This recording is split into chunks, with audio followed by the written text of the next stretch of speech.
17th, 1969. Memorials are public memory devices. They symbolize something or someone others want us to remember. This is where it can get tricky. What is it they want us to remember? The Vietnam Veterans Memorial in Washington, D.C. is a good example. The history of America's involvement in Vietnam is complicated. The memorial, on the other hand, is quite simple. It was designed by an unknown 21-year-old Chinese-American architect student at Yale named Maya Lin. Her design was selected from 1,400 submissions, and like the war it commemorates, it was polarizing. Some donors were outraged and withdrew their contributions. One called it an open wound, likening it to a tombstone lacking artistic and inspirational merit, while others were awed by the design and its message. America's official involvement in Vietnam began in 1961 after the French were driven out after trying to reclaim their former colony after World War II.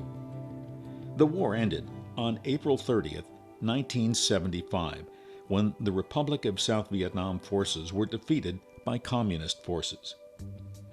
Most American troops had been withdrawn several years earlier. During the war, 58,320 Americans were killed. Their names are etched on the 140-paneled black granite wall in chronological order.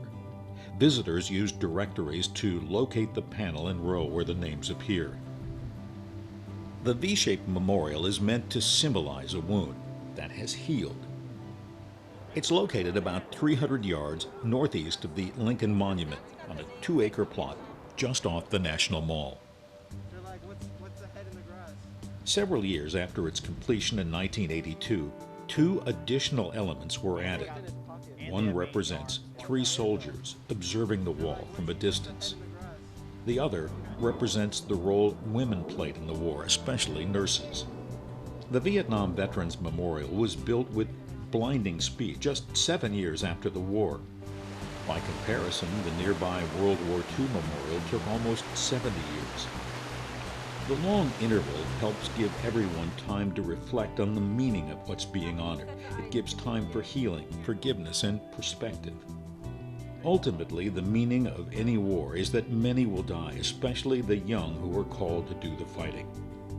Remembering their sacrifice is our memorial to them. The Vietnam Veterans Memorial does not attempt to glorify war or explain our foreign policy. It just lists the names so that they can be remembered for who they were and what they might have become. It's all about those who served and those who died in its simple dignity. For Time to Travel, this is Phil Dean at the Vietnam Veterans Memorial in Washington, D.C.